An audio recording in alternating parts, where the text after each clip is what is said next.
Hi everyone, Mike again with MEG Motors. Today we're going to be looking at this little Boland's BL100 line trimmer. Picked it up at a garage sale for $10. Doesn't run obviously, and it's missing the trimmer head. So we're going to take a look at it, talk about a few things about what it takes to make one of these run, and see if we can figure out why this one doesn't run, and see if we can get this thing running again. So stay tuned. So I've done an initial look over of this BL100 trimmer, and I see a couple of things that raise some red flags for me. Somebody's obviously been working on this already. The primer is missing. There should be a primer bulb right here, and that's missing. Not uncommon for those to fail. Somebody's taken this one off. It's interesting that on this one we have this joiner piece in the fuel line. That's typically not where that goes. That joiner piece is typically inside the fuel tank. So I'm not sure why this one is on the outside. And then the other thing that's interesting is there's an interference fit right here with the choke lever. The choke is very hard to move right now because it's rubbing on this plastic housing. And if all of these pieces were the correct pieces, that should not be happening. So I have a feeling that somebody's changed something somewhere along the way. Another interesting thing that I found on this one is if we look down inside, we can see the carburetor. It only has a low-speed mixture needle. Normally there would be two needles there, two adjustments, one for low speed and one for high speed. This one only has low speed, which I haven't seen before. So, and it's not that the needle is missing, it's not that the high speed needle is missing. There isn't a provision in the carburetor for a high speed needle. So that's a new one on me. So we'll have to see how that goes. Now, I'm starting to get a suspicion that somebody may have actually replaced the carburetor on this, and it may not be the correct one. So I'm not sure what we're going to get into when we start trying to figure out why this thing's not running, but I'm going to reset the camera a little bit and we're going to get started seeing if we can figure out if we can save this piece or not. So this trimmer is a 2-cycle trimmer. It's spark ignition, gasoline powered. So we need 3 things to make this thing run. We have to have compression. I've pulled the starter cord through and it feels like it has enough compression. So we need compression, we need spark at the spark plug, and it's important that we don't just need spark. The spark has to occur at the right time, typically a few degrees before top dead center. If it fires at the wrong time, bottom dead center or some other place, then it's not going to run. And we need fuel, and the fuel, not just fuel, but the fuel has to be in somewhat of the right ratio. The optimum fuel ratio for a gasoline engine is 14.7 to 1. Too much fuel and it won't run, too little fuel and it won't run, so we need fuel somewhere in the range of 14.7. So the first thing I like to do when I'm working on one of these is pull the air filter cover, and we're going to spray a little spray in there. I use carburetor cleaner.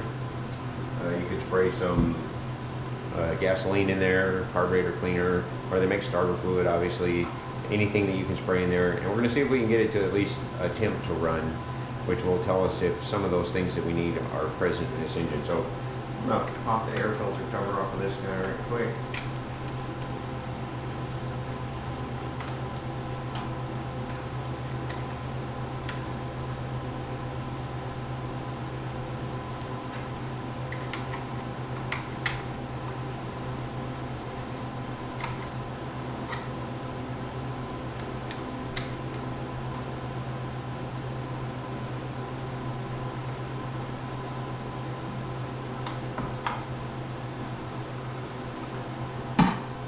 So we're going to open the choke, we're going to open the throttle, and we're going to spray just a small shot in the carburetor. Then we're going to hold the throttle wide open, spraying raw fuel in there. Pretty much a guarantee that we've flooded the engine. So we're going to hold the throttle wide open, and we're going to crank it a few times, see if we can get it to do anything.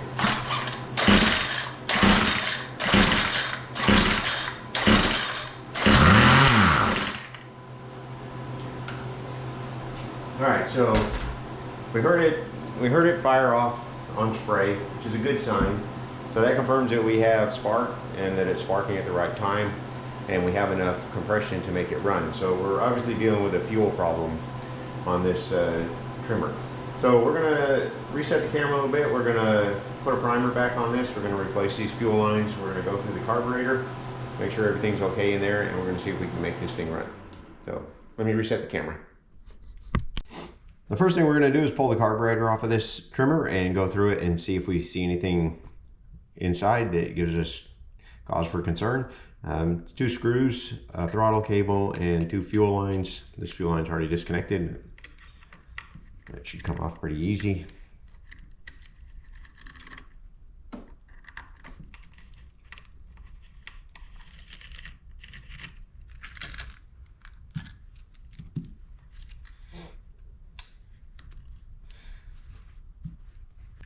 All right, so here's the carburetor.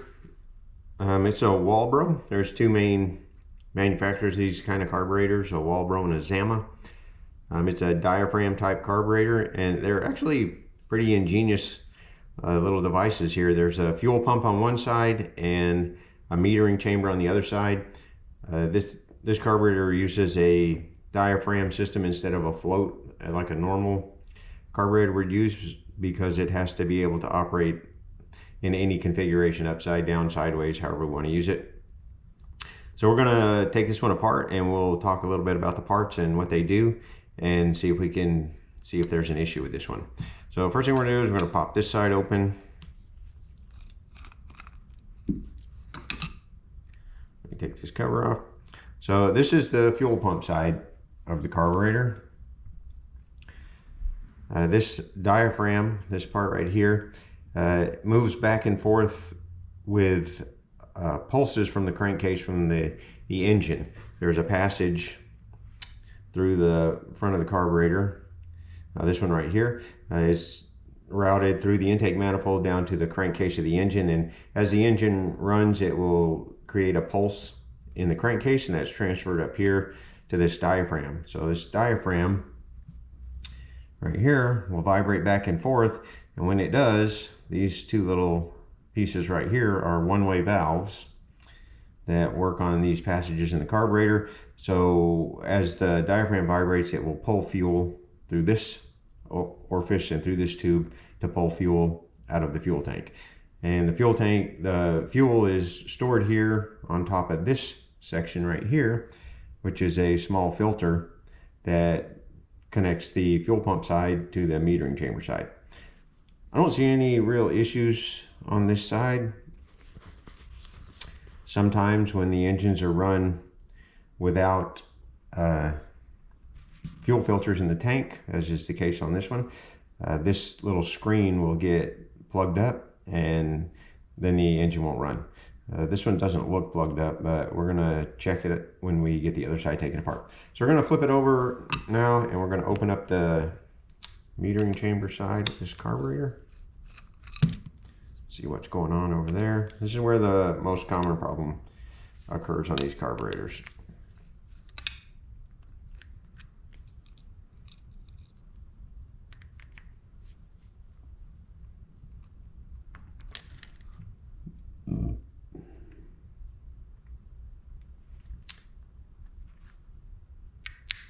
Yeah. So this is the metering chamber side of the carburetor. This replaces the float bowl if you're familiar with a regular carburetor. So normally this chamber will be full of fuel, and what will happen is the engine will pull fuel out of this chamber through this orifice right here. It will pull fuel out of this chamber, and as it does, it will draw this diaphragm member down into the chamber of the carburetor, and it will pull it down until it hits this lever. When it hits this lever, it will actually open this needle. This is a needle and seat, much like a float bowl carburetor. It'll open that needle and seat, and when it does, the fuel will flow from the fuel pump side of the carburetor back into the chamber to fill the chamber. As the chamber fills, that diaphragm will be pushed away from the lever, and the lever will seat again. So it's important on these little carburetors that this diaphragm right here be very flexible and soft. When they're brand new, they're very, very flexible. And I can already tell you that this one, we're going to pull this one apart. This one, I'm not sure if you can see and hear this, but this one is as hard as a rock. And so when these diaphragms get hard like this, they can't move anymore. And depending on which direction they get stuck in the down position, for instance, the carburetor will flood. And if they get stuck in the up position, the carburetor will starve for fuel and the engine will not be able to run. So we're going to have to replace this diaphragm. It's a very, very common problem with these small carburetors. Something in the fuel these days makes these diaphragms turn hard as a rock. This is one of the hardest ones I've seen. So I'm gonna pause the camera here and I'm gonna go gather some parts, and we'll be back and we'll see if we can put this carburetor back together. Okay, so I'm back and I've got some replacement parts for us. This is our replacement diaphragm. You can buy these on Amazon. Search for like a Walbro diaphragm or Zama diaphragm, and it'll come up with a selection of different diaphragms. There's about 4 or 5 different ones. Just look for the one that matches the one that you have, and you can order those off of Amazon. You can order an entire kit. This is a Walbro carburetor, like I said, and if you look here on the side of the carburetor, you'll see a number. I'm not sure if that's going to come out on the camera.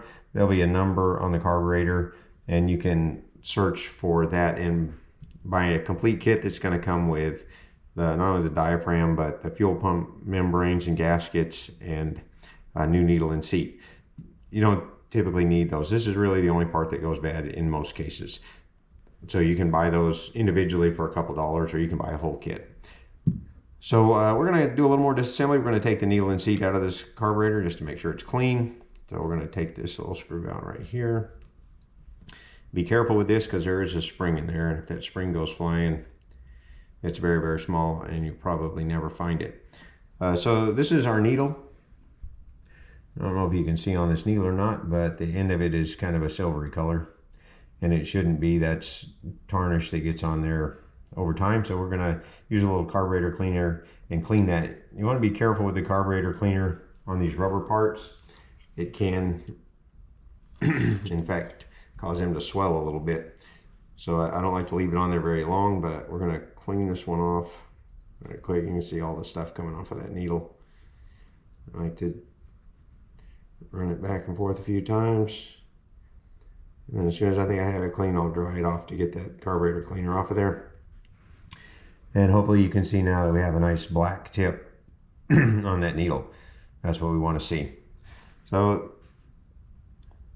once we have that clean, we're going to spray a little carburetor cleaner down there in the cavity. This is where we want to make sure that our filter from the fuel pump side is still in good shape. So if we spray some carburetor cleaner in there, we should see it go through the screen and drain out through the open hole on the other side. And this one drained just like it should. So the screen is fine. We're going to spray a little carburetor cleaner and clean some of that debris out of there. So that all looks good. So we're going to go ahead and start reassembly. I like to put the needle in first, and then I'll take the spring and I'll set it in the spot where it belongs. Hopefully you can see that. I'll hold the float arm on its shaft, and I'll start by putting it on the spring, and then I'll work it under the needle and hold everything in place. Actually, that one didn't go in right. I'm going to try that again. So you want to make sure, hopefully you can see in the camera, that the spring is on the right place on the arm. And we're going to push it all the way in, put the screw back in it.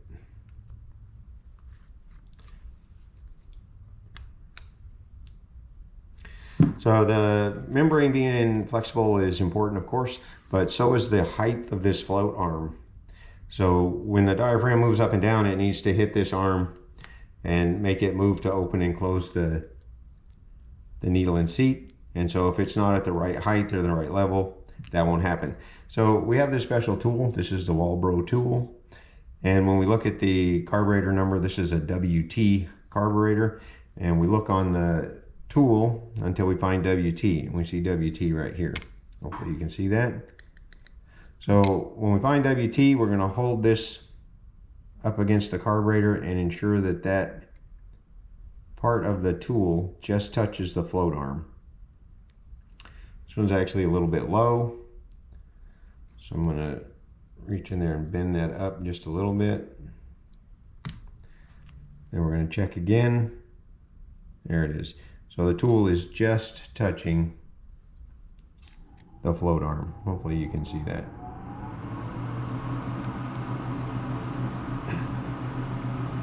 So with that in place, we need to separate the old diaphragm from the gasket.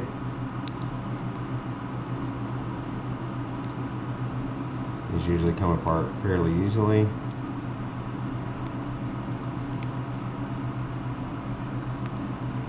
And so here's the old gasket again. I don't know if you can hear how crunchy that is. And here's the new one. It's as soft as a tissue.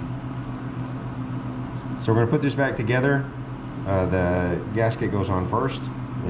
It always seems to me like the diaphragm should go on first, but the gasket goes on first, and then the diaphragm goes on with the metal disc down. Just like that. Then our cover goes back on. Put our 4 screws back in.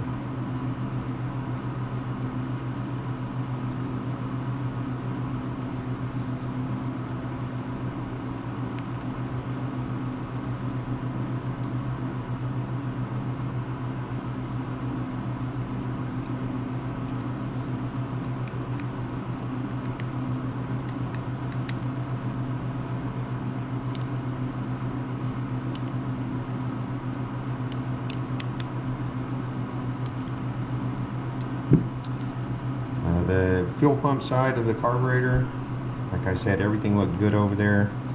Wiped it off a little bit. What we're looking for here is mostly that these flap valves, these flappers right here that do the one-way valves, that they're still there intact and flexible. If these are broken off, the fuel pump won't work. But these look really good, so we're going to put this back on. We're just going to reuse this. Put that back on.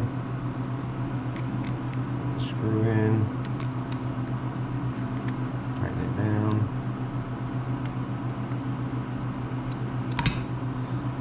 And so yeah, that's pretty much it. That's a rebuild on this carburetor.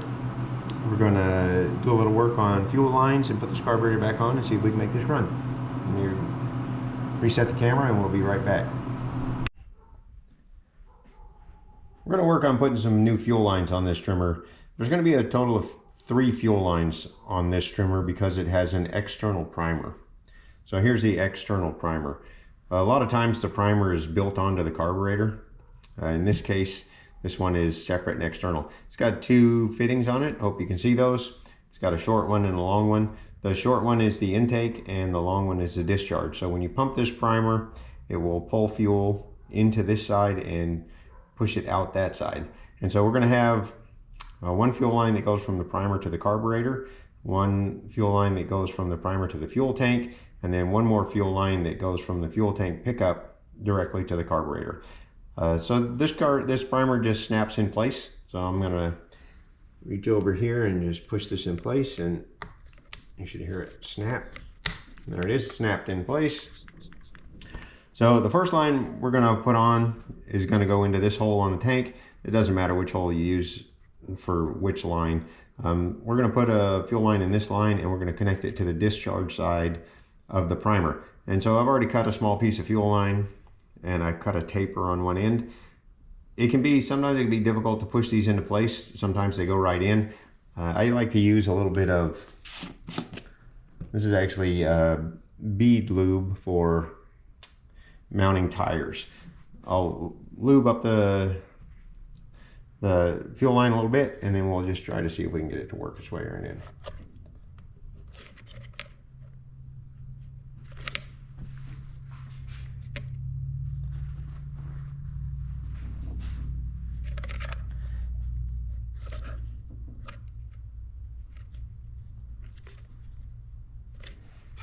We'll look inside the tank and see how we're doing on that one. Yeah, so that line pushed right in, which is good. And then that line is going to connect to the discharge side of the primer. So I'm going to snip it off. It's a little too long.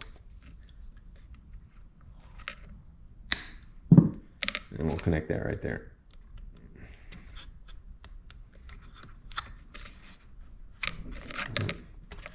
It's still just a little too long.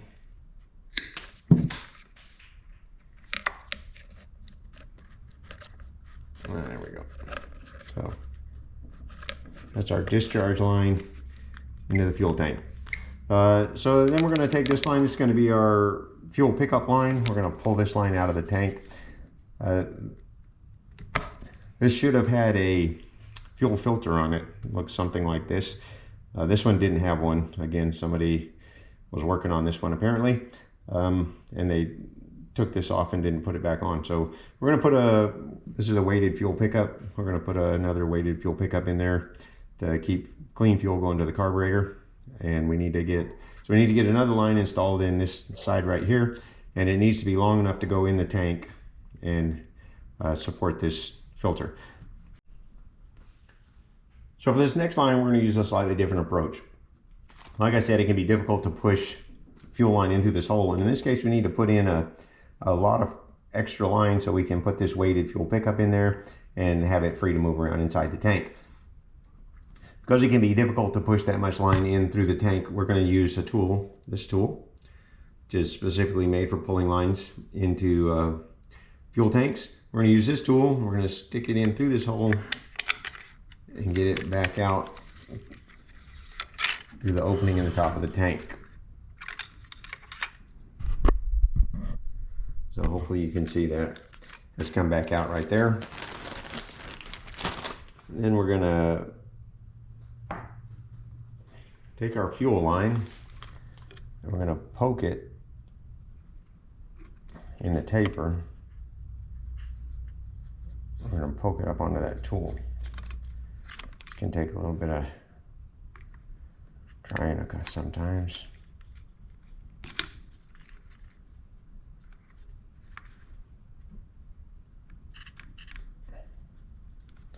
I'm going to pre-poke a hole in this line. Maybe that'll make it easier to put it on there. I'll try that again.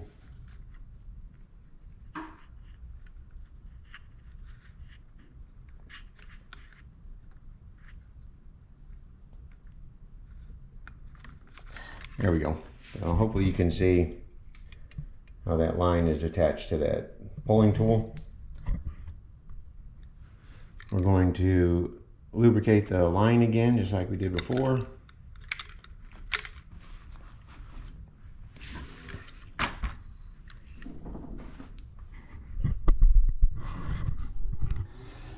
And then we can use this tool and pull the line out of the tank through the hole in the bottom, like so.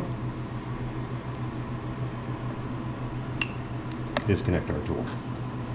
Now we have the line exposed. We can pull as much as we need to. This one has to be fairly long. It has to reach all the way over to the carburetor. So we're going to install the carburetor next so we can get the exact length of this fuel line that we need. And then we'll cut it off and we'll install the last fuel line. So let me reset just a little bit.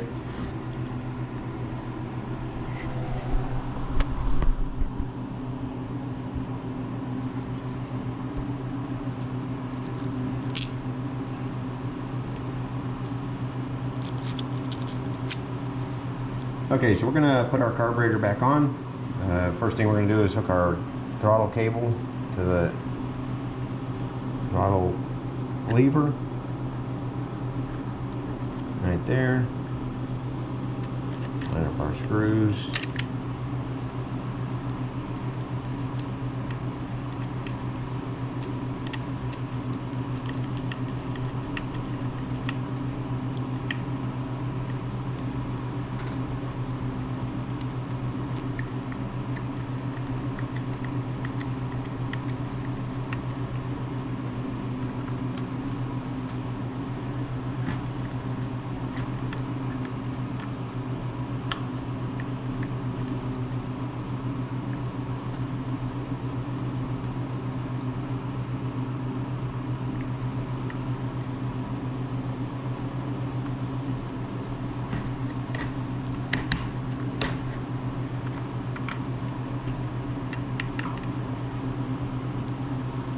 So this long line is from the fuel pickup in the tank, and it's going to come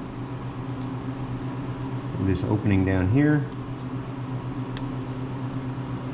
and it's going to go to the fuel pump side of the carburetor. So if we look down here,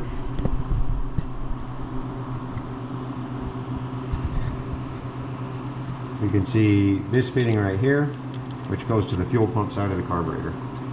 I'm going to cut this off square. I'm just going to feed this line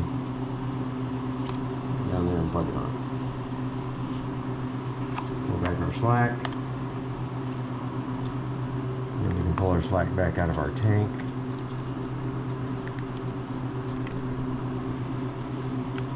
And there's that line. So that's 2 of the 3 lines. Got 1 more line to install. So to finish off our fuel pickup line, this is the one we just installed. We're going to measure out a little bit of length and cut it off, and we're going to install the fuel filter, the weighted fuel pickup on that line, and drop it back in the tank. I'm going to just measure out a little bit. We're going to cut this off. We're going to put this filter on the end of that line.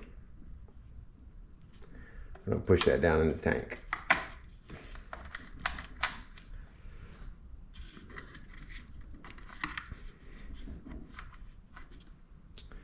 All right, so looking inside, I can see that I left that a little bit too long.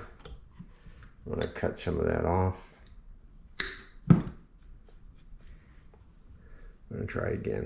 Just trial and error on this part to get the length right.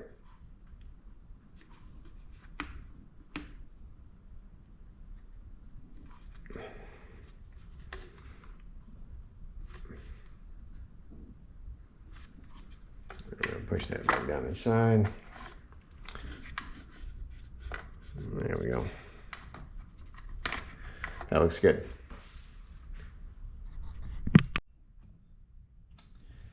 Okay, so the last line we're going to install is going to go from this fitting right here. This is the metering chamber side of the carburetor. If you remember from when we had it apart, this is where the diaphragm is and the needle and seat. We're going to install a line that goes from this fitting on this side over to the intake side of the primer. I'm going to install it right through this fitting in the air filter housing. We're going to come up and around and put it on that fitting.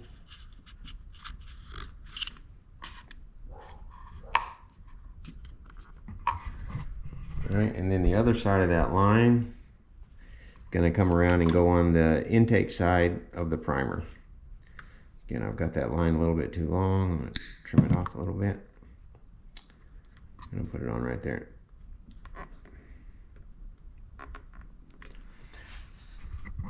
So the way this system works is when you pump the primer, it's going to create a vacuum in this line. This is the intake side. This goes to the intake side of the primer. So it's going to have suction on this line. And this fitting is connected to the metering chamber. So when you create a suction here, it's going to pull that metering diaphragm down onto the needle. It's going to unseat the needle. And that same vacuum that we now have in here, that same suction that we have, is going to transfer through that passage over to the fuel pump. And it's going to pull fuel from this line, which goes to the fuel pickup directly into the tank. And so it's going to pull fuel into here. It's going to pull it through the fuel pump, through the carburetor, fill the metering chamber, and then take the excess. Is going to come out through this line. And once it comes out through here and fills the primer, we're just going to squirt it back into the tank. So that's how that system is designed to work. Its purpose in life is to get the carburetor full of fuel so we'll be ready to start. So that's the 3 most common problems that I see with these small yard tools. The diaphragm of the carburetor gets hard and doesn't work. The fuel lines get rotten and fall apart, and the primers also get rotten, and typically they'll be cracked and falling apart. So we replaced all 3 of those. We're going to put some fuel in this and see if we can get it to start. So stand by. So I put some 40-to-1 fuel in the tank, and we're going to push the primer a few times and see if we can get some fuel to move through the system. Here we go. Push. I can see fuel coming out of the tank.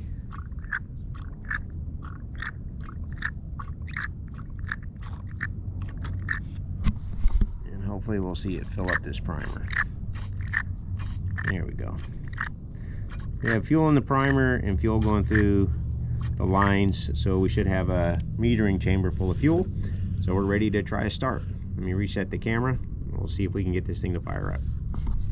Oh, one more thing I was going to tell you. The adjustment screw on these little carburetors, for some reason they use different shapes. I don't know why they don't just put screwdriver slots on them, but they don't. And so there's a number of special adjustment tools that you need. In this particular one, we need a thing called a single D. So the adjustment screw has a single flat side on it, and you need this special tool to adjust that carburetor. So I have the tool with me. If we can get it to run, we may have to adjust it a little bit. And so you can buy the set of these tools on Amazon for about, I don't know, $10 or $12, I think, and you can get, there's 5 or 6 different ones that you may need. So we need single D on this one. I've got it here in my hand, so let's see if we can get this thing to start. All right, so I'm going to close the choke, and the kill switch is momentary, so it's on. I'm going to hold the throttle wide open, and we're going to pull it a few times, see what happens. It tried to start. We're going to go back to half choke.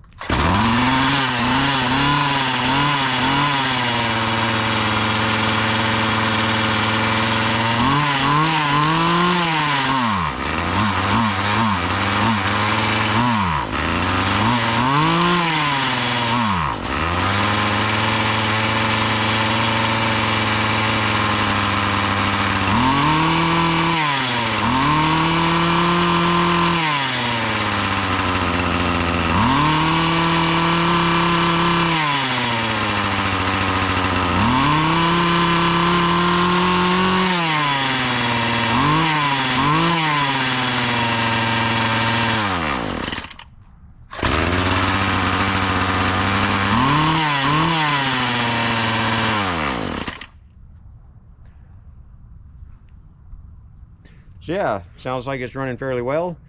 It's idling a little too fast, so we're going to fix that. And then, as I said in the initial intake, we need to put a trimmer head on it. So we'll get one of those on order and see if we can fix the clearance issue with the choke lever. And then I think we'll be in good shape on this one. So yeah, that was not too difficult. I hope this helped. I hope you liked the video. If you do, please like and subscribe, and stay tuned for the next one.